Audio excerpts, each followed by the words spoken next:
My name's Linda Halloran, and I am the Community Engagement Manager with Town & Country Federal Credit Union.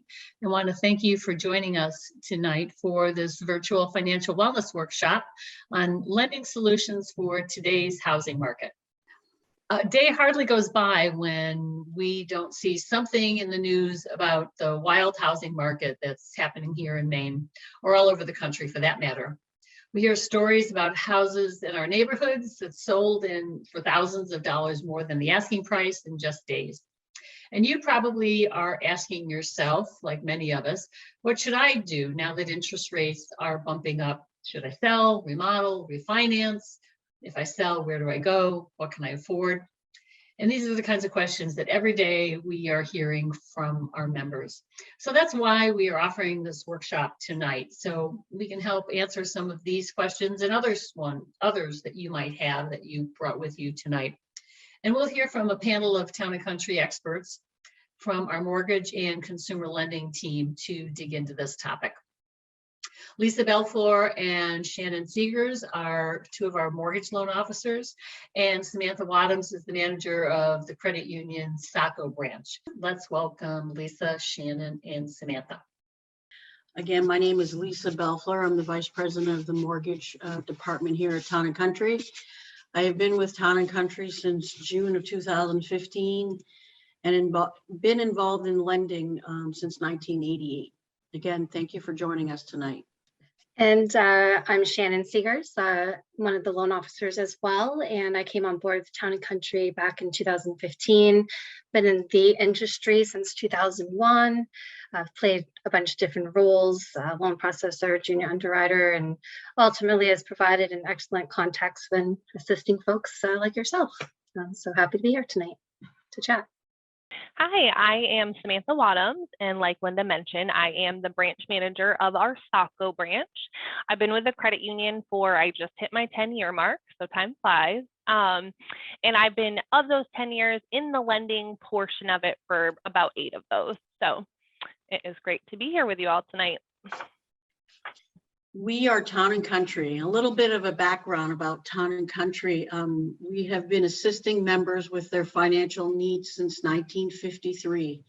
We have just a little over 40,000 members and serve Cumberland and York counties. We have 6 branches located in the areas of Saco, Scarborough, Portland, South Portland. Town & Country Mortgage Department has been around since 2014, and we do service all of our mortgages locally.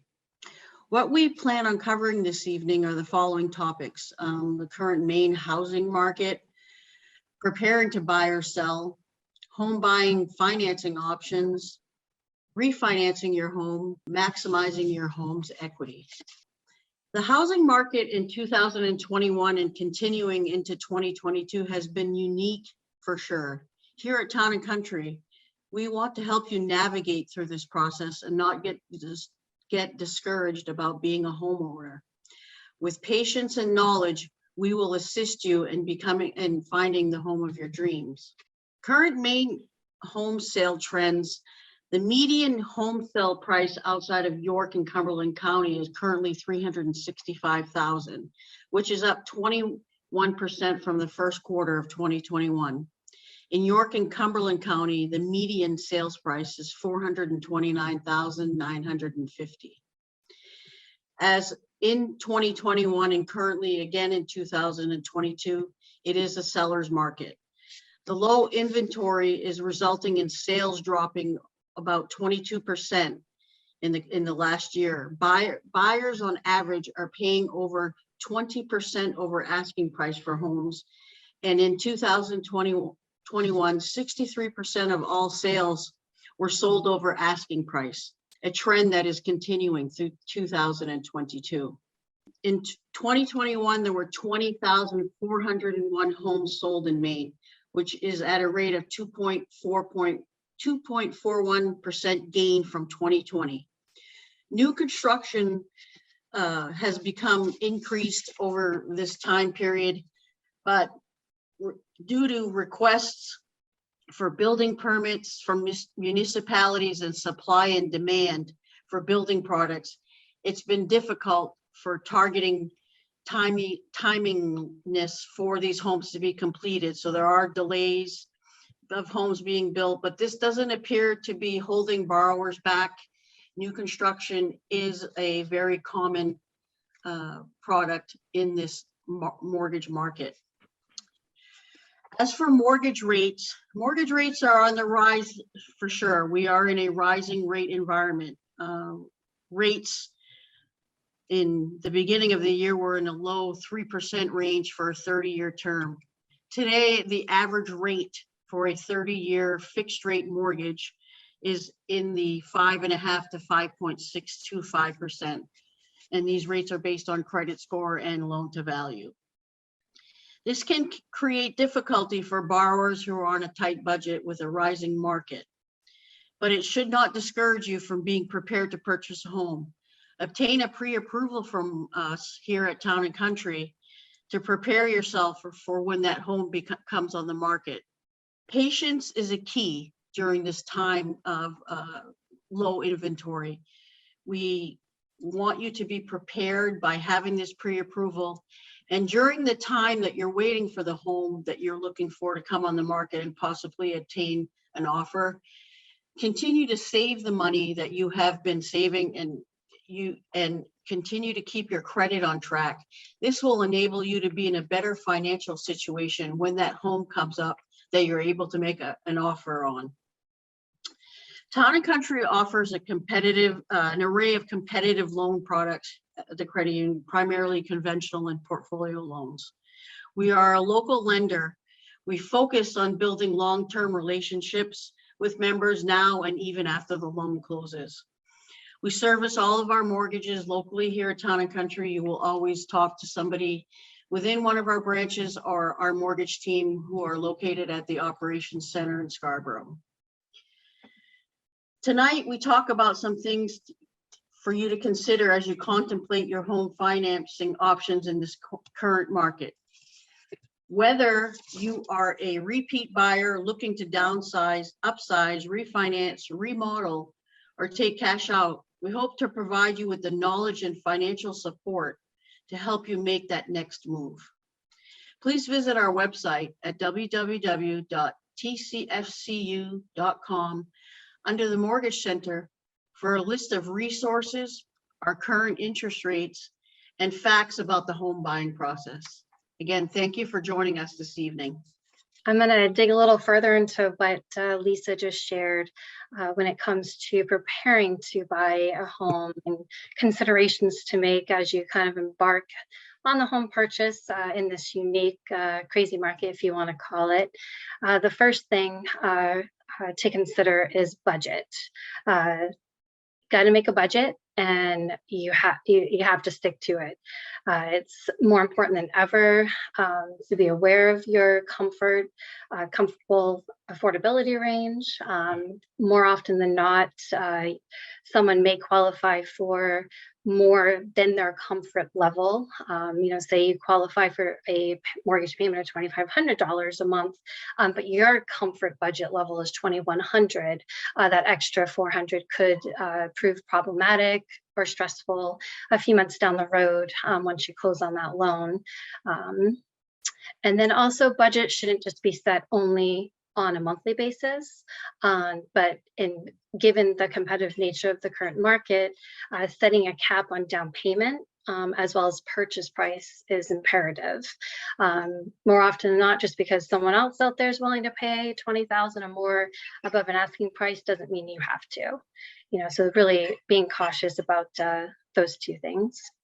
And then also just really evaluating the sources of your down payment funds will be necessary in today's market, especially if you are anticipating the need to exceed the list price in your offer, and knowing where that could be potentially, affect the appraisal and when it doesn't support this purchase price. And that could be, do you have equity in another home, savings on hand? Do you have retirement assets available through loan options or withdrawal? Maybe gift funds, which typically come from a family member. But definitely keep in mind cash or unsecured borrowed funds are typically not acceptable sources for funds for down payment on a mortgage. The next bullet point would be your purchasing power. If you have limited purchasing power, it may be necessary to review some alternative loan options. There are many programs geared towards first-time home buyers. However, they do often have different guidelines around household income, along with asset qualifications and verifying credit requirements. So what we can do is really just sit down, look at your personal scenario, and determine what financing options exist based on your unique financial personal profile, because everyone is very different. Next thing is location.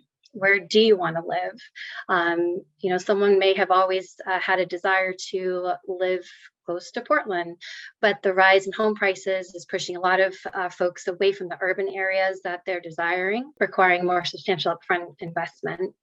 And then also, I think that's something to also look at coming out of the last couple of years. Some people moved to work remotely. So being cautious if you ever had to go back into the office, where do you end up buying? How far are you away from that, away from your employment? Then the last thing is getting pre-approved before you shop.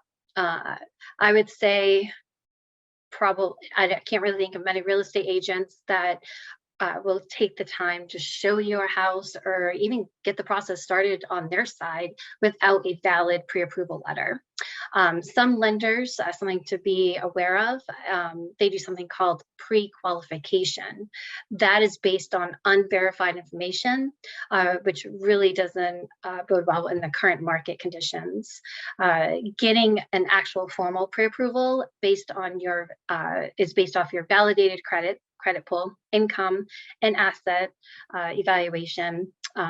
And getting the pre-approval is going to eliminate any surprises down the road and save time so that you can focus on the actual property once you're under contract.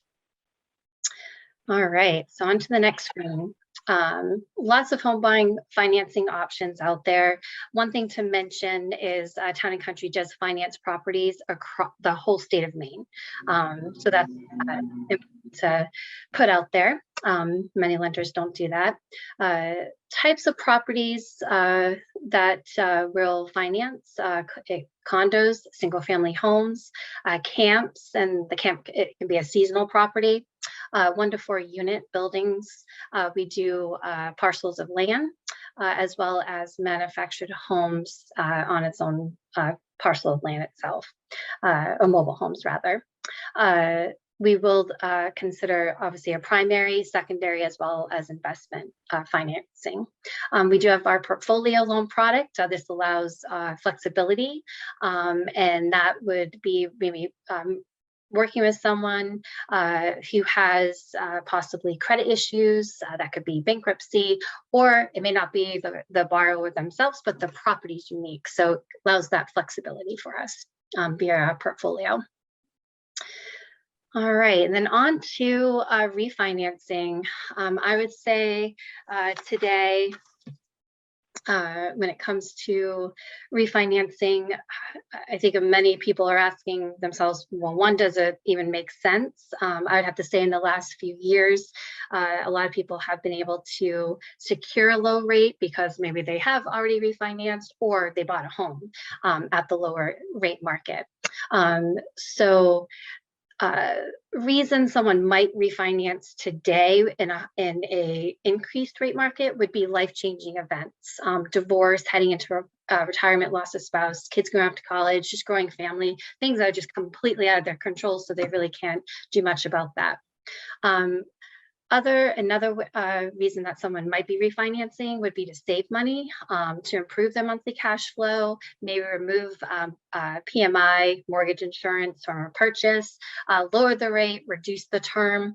I would have to say that this one reason might be something where someone might have to hold off, given, depending on the situation, if it's just strictly to lower the rate and term situation. Another purpose behind refinance would be debt consolidation.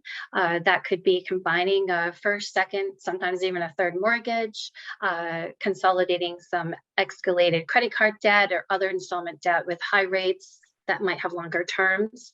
And then the last reason would be someone using their home's equity to just take care of maybe just regular maintaining items of the home, or maybe they're going to embark on a major home renovation. I think these last two reasons for refinancing, it's important to really sit down and compare if it makes sense to leave their first mortgage as it is right now, or going the route of a home equity and pulling the cash out there that they need. So this kind of leads into us working with the consumer department like Sam, so she can go on to and share what they would do on their end if that. Thanks, Shannon. Before we move on, we've got a couple of questions, so let's take a pause here and let's address them before Sam builds on this. So one of the questions that someone shared is, when someone is in the early stages of buying their first home, when do you suggest they get pre-approved for a mortgage rate? For a rate, that is one of those things when you're chatting, or even when you get formally pre-approved, I always tell people, unfortunately, you can't lock into an interest rate until you're actually under contract. So you could get pre-approved today and not find a home for 5 months. So once you're under contract, that's when you can actually lock in a rate. Yeah, this person just clarified in general. So yeah. Oh, in general. Yeah. In general. Mm-hmm. I say anytime, if you're thinking about buying, I think it's important to chat. We're going to kind of really dig into your personal, credit, what do you have for availability for assets, for that potential down payment and to cover closing costs. So I think anytime really to chat works perfect. From there, that's when, are you ready to actually formally get pre-approved, or is there some work to be done? So anytime, really. Mm-hmm. Mm-hmm. Then the other question someone shared is a pre-approval considered a soft or a hard inquiry pull on your credit? Yeah, so that was the difference when I chatted about pre-qualification. I often I chat all day long with folks, and that would not be that we wouldn't be pulling credit. We would just actually be kind of asking, hey, do you monitor your credit? Do you have an idea of where you typically fall credit score wise? When you formally get pre-approved, fill out an application, we do pull a hard credit. So you will have an inquiry at that point. And for a pre-approval is good for 120 days. And then we can certainly get that extended, which does require another credit pull. You said 120 days for when someone has been pre-approved. Is there any limit on how long or how many times someone can get a pre-approval extended? I mean, right now, it's a lot of people are looking, but things are not always falling into place real quickly. I've worked with someone, I think the longest I've ever worked with someone for was a little over 2 years. Like I said, after the first pre-approval expires, we reach out obviously prior to that. We're in contact with our pre-approvals and we just say, hey, are you looking to extend? And we just pull that credit. We obviously make sure you're gainfully still employed, make sure, any verified assets are, still readily accessible. And we just extend it for another 120 days. So it's almost like a brand new pre-approval because we're obviously verifying and updating information and replaying credit. So someone can do that as many times as they want. So just kind of touch on, as Shannon stated, the mortgage department and the consumer lending department, which I am a part of, so any like branch lenders are considered consumer lending. We always are working hand in hand with our members to just definitely figure out what makes the most sense for them in their overall budget and scenario. So for example, like Shannon mentioned, in today's unique market, a lot of times if people already have a mortgage, they may be locked in at a lower rate. So in that scenario, it may make sense just to leave your first mortgage as is, and then turn to us to look if you have equity in your property to use a second lien as a home equity to, help you with anything that, you have going on. So with that being said, this slide just kind of outlines some of the main reasons that people come to us looking to take out a home equity. Again, it's not all encompassing. We are very creative in what we help our members with. So this is, some of the really big items that we have done to help members. But again, just ideas on how you can use the equity in your home. So you can certainly scroll through those and just get some ideas. I'm going to touch on a few of them and kind of give a little more specific examples of how you can use your equity. So the first one I'm going to touch on is the bridge loan to buy a new home. So that scenario actually was a referral. I just recently had a referral from our mortgage department. They had worked with a member, gotten them pre-approved for a new mortgage on a new property. These members currently owned a home and had quite a lot of equity within that home. So our mortgage department, referred them over to me and said, I think it would be great if we could get them approved for a home equity line of credit. Because that is basically a line that is open to you and available for you to use as you may need.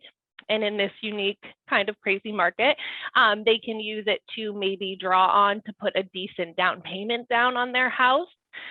So that was one plan for it. And then another plan was they had some things on their current home that they own that they wanted to kind of spruce up so that when they turn around and sell that home after they've found this new home that they were pre-approved for, that it would be, market ready and they'd be able to get the most for it.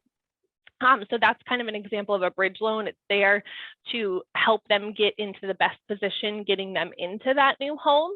Then once they sell their current home, they'd be able to pay this loan off as well as their current first mortgage and be happy in that new home that they end up finding. So that's one very recent example of how people have used that. Another is the refinance for lower rate or a shorter term. So that can be done for various reasons, but one reason that's good is sometimes when people are looking towards retirement, they may, not owe a ton on their first mortgage, and they may want to line that up to be paid off once they are ready to retire. So if they don't owe a ton, we can look to take a home equity out to pay off that first mortgage and term it out. So maybe they want to retire in 10 years. So, if we can get them approved to pay off their first mortgage and have that home equity done when they're ready to retire, then that just sets them up for a great, hopefully stress-free and happy retirement. And then debt consolidations, I would say the majority of home equities that I personally do, granted I'm one of many consumer lenders, a lot of them do tackle some debt consolidation. So what that means is if you own your home, you have equity within that, and maybe you have some credit card debt or some unsecured loans, which typically tend to have a higher interest rate than, say, a home equity because it's a secured loan, then you can use that equity and we can then pay off all those unsecured debts so that you're now just paying us and you don't have to pay all the different credit cards or personal loans. each month. And then the emergencies part, I have like a personal story for that. So I took out a home equity line of credit against my home. So it's just open, available to me. I didn't really have any major plans when I took that out to use it. It's just a peace of mind, knowing that I have that. So if, the furnace goes or something major pops up and I'm just not, prepared either with my savings, or maybe I don't want to drain my savings, it's a nice peace of mind knowing that I have that available to me to be able to use as needed. So again, this is just some examples of the many ways that you can use equity in your home. And now this slide. So this just outlines the 3 different type of home equity products that we offer here at Town and Country. So the first is a closed-end home equity loan. So that ends up with a fixed rate. So you lock in for a set rate, you lock in for a set payment, and you lock in for a set term. And those can be anywhere from 0 to 5 years, 6 to 10 years, or 11 to 15 years, and you lock in accordingly. The principal and interest home equity line of credit, so that is a variable rate, and it has a 3-year draw period. And essentially, it's just, like an open line of credit that you have available to you as you may need it. And then there's a second type of home equity line of credit, which again also has a variable rate, has a 15-year draw period, and again is just open and available for you as you may need it. And the main difference between those two is how the monthly payment is calculated, whether it's calculated on just interest only or principal and interest. And I would say the perks to any of these 3 products that we offer for the home equities is that, there's really limited closing costs. So, the main cost that you would see in a normal application from application to close would be you'd end up having to pay an appraisal fee and then a discharge fee, but they are very minimal in comparison to like a full range of closing costs that you may see with like a first mortgage process. And then the second perk is, there are faster turnaround times sometimes as compared to the mortgage process. A lot of times just because you're not searching for the property, you already have it, and we're just looking to use the equity within that to help you with your dreams. And now this slide is a great side-by-side comparison for you. So it is showing you the home equity loan. That is the fixed home equity, the closed-end home equity that I was speaking about on the previous page. And then the other side is the home equity line of credit. So it's just a nice snapshot that shows you, kind of quickly what the main differences are with those, and then also give some reasons at the bottom why you may go one way versus the other way. So while you kind of take a look at that, I just want to kind of pause and just see if there are any questions specifically about the home equity information that I just kind of presented for you. Are there any limits on, or how is it determined how much of a loan you can take? Is it all based on a certain amount of equity, or Yes. it is? Okay, so in general, cap on that. Yeah, in general, we try to, especially with the line of credit as compared to, say, a fixed home equity, we do try to cap it at about 80% loan to value. So basically what that comes down to mean is what your appraisal comes in at. So we do end up ordering an appraisal through the process. So where that is at compared to what you owe on your first, if you have a first mortgage, and then what you'd be looking to take out with this mortgage, we try and keep those 2 amounts 80% of that appraised amount. There are scenarios where sometimes we can get approval to go a bit higher, but that is the ideal, first step that we try to keep that loan to value under. Okay, 80% is the magic number there. And then interest rates are based on? So they are based on, if it's a closed-end, the home equity loan, that is based off of credit, as well as what term tier you pick. So 0 to 5 years is going to have your lowest rates. 6 to 10 will go up a little bit, and then 11 to 15 will go up a little bit from there. Mhm. And then the line of credits are based in part on where your credit is at, and also prime rate as well. So that follows where they're variable, they can shift and follow prime. Mhm. And as with all of our relationships, or each person's situation is unique and different, and Definitely. sit down and figure out exactly where somebody is and what they're trying to accomplish, and Yes, come up and with the that's best what's plan for great, that. I think, yeah, with Town and Country is our underwriters and our lenders are very creative, and we, look at all angles and really want to do what is best for our member, and it varies for everybody what that might be. During the month of May, here at Town and Country, anyone who takes out a new conventional first mortgage, be it for a refinance and or a purchase, we're offering a $250 lender credit towards the closing costs associated with the transaction. So a good time, even though, we're in a situation where rates are a little bit higher, having that credit towards your closing costs is helpful. And we hope you come to see us anytime. Go to our website, find our information, and reach out to us. We'd love to help you out. I want to point out that Town and Country's website has quite a bit of information that can be helpful to you. We've got a financial wellness section at tcfcu.com/financial-wellness, and you'll find information to help you with managing your budget, monitoring and managing your credit through Savvy Money. Bonsai is a financial wellness program that we've recently launched that has information on a dozen different topics, but home buying is one of the topics, and home financing that you can dig into and learn quite a bit about the process and get a lot of your questions answered. And that QR code there is, if you take a picture of that with your phone, that'll take you right to Town and Country's website mortgage page, that you can learn a little bit more about our mortgage team and check rates and other information about the home lending process. So that's what some of this information you'll be able to find there.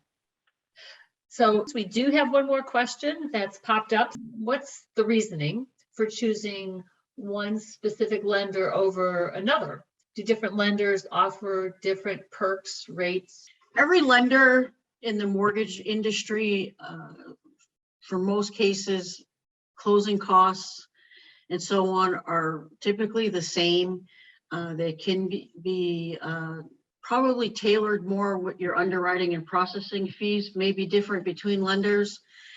Town and Country, you're a member of the credit union. We like to think we're going to develop a relationship with you, like I said, before and after the transaction. Any one of the mortgage lenders have to follow secondary market guidelines for offering the financing. So that's the same. In most cases, with an outside lender besides the credit union, where they're following secondary market guidelines, they also have the opportunity to sell your loan to another investor. So you may close with X institution, and 30 days after closing, the loan is sold to an outside investor, and you're sending your payments outside of that original lender that you started your loan with. At Town and Country, your loan is serviced by Town and Country. When you take out the loan, make your payments, it'll always be locally with Town and Country. Again, the rate structure between lenders are fairly similar. Some institutions may offer special rates for a period of time for a specific product, but I always recommend that people, when you're looking, if the ad says one thing and it sounds really, really good, I recommend really asking the questions, because typically when a rate is advertised as low as it is, when it's not comparable to what the current market is, there's probably going to be additional fees involved to obtain that rate, or a special credit score, or a special loan amount. So really dig into the details of why are you offering that rate at this level, and what do I need to be at to qualify for it. Town and Country, we like to advertise our rates without discount points. Members are able to pay points to buy down their interest rates, but we like to be clear about how we're offering our products to our members, making sure it's clear, and really discussing the process with our members who are looking to obtain financing for homes and or refinance. So again, looking at market ads, if they're lower, really get some information, because in the fine print, there's usually more details as to why it's at that level that you would possibly not qualify for that rate. And again, it's just a way for people to be really educated on the process. And I'd love to add communication too. I think is important through the process, both if you're pre-approved or buying or refinancing. That's key, is that open, transparent communication. But not saying that every lender may not always provide. So credit scores. How do we work with people around credit scores, and particularly, I guess around credit, what's important right now in this current climate to think about when it comes to your whole financial situation and credit in particular too? I can touch on that. Obviously, good credit's important. The better your credit score, higher, the better your interest rate is. It's always good to monitor your credit, be it our Savvy Money, which Town & Country offers on our website. It's good to check out your credit, because sometimes things happen that you're not aware of. You want to keep an eye on it. Mistakes happen. You may have to reach out to the credit agencies for corrections. Things may be reported in error. And when our members come to us for a pre-approval, and if they're in a situation where they're maybe not ready to buy because they may have some credit blemishes, we want to guide them on what they need to do to repair their credit, improve it, so they're in a better position for financing. One rule of thumb is always, keeping your payments current. If you have any type of unsecured revolving credit, such as credit cards, rule of thumb, whatever your credit limit is, making sure that you do not owe more than 30% of that limit each month. I mean, you're welcome to use the card and its limit, but making sure you pay it down to 30% or less of that limit, and that will certainly increase your credit score. Limited credit may result in a lower credit score for people. So if you're trying to build your credit, we recommend here at Town & Country, we have what's called a share secured Visa card, which Sam could probably touch on more on the consumer side. It helps establish credit to establish the trade line on your credit report, which in return will develop a credit score for you. Yes. So share secured credit cards, that is something we had. Right now, we offer share secured loans. So that is still a good option for you. If you don't have a lot of credit, if you're limited, you come in with, fairly minimum funds down, we would do a loan with those funds, and we try and term that out for at least a year, get you a pretty low monthly payment, but a year term will get you, a solid trade on your credit. And that's a good way to, start building credit if you've never had anything before. So folks, if you have additional questions and you want to connect with any of our presenters here tonight, please feel free to reach out. This is their contact information, and I'm sure any one of them would be happy to answer your questions and work with you with any kind of lending need that you might have. So with that, I want to say thank you to Lisa and Shannon and Sam for presenting this tonight, and want to thank all of you for joining us.